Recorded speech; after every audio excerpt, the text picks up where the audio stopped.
தந்தை மகன் தூய ஆவியாரின் பெயராலே நம் ஆண்டவராகிய இயேசு கிறிஸ்துவின் அருளும் கடவுளின் அன்பும் தூய ஆவியாரின் நட்புறவும் உங்கள் அனைவரோடும் இருப்பதாக.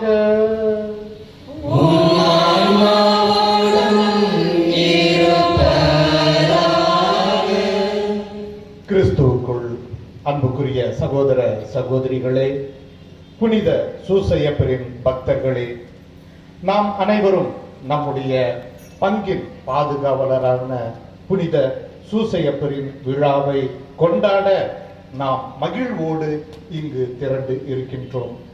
கடந்த 3 நாட்களாக நாம் நம்மையே ஆன்மீக ரீதியில் தயாரித்துக் கொண்டிருந்த இந்த நிலையில் இன்று நாம் அந்த தயாரிப்பின் உச்சகட்டத்தை நாம் நெருங்கி இருக்கின்றோம். இன்று நம்முடைய பாதுகாவலர் புனித சூசையப்பர் நம் அனைவரையும் ஆசீர்வதித்து வழி நடத்துவார் என்கின்ற நம்பிக்கையோடு நாம் அனைவரும் இங்கு வந்திருக்கின்றோம். இன்று சிறப்பாக நம்முடைய பங்கிற்காக நாம்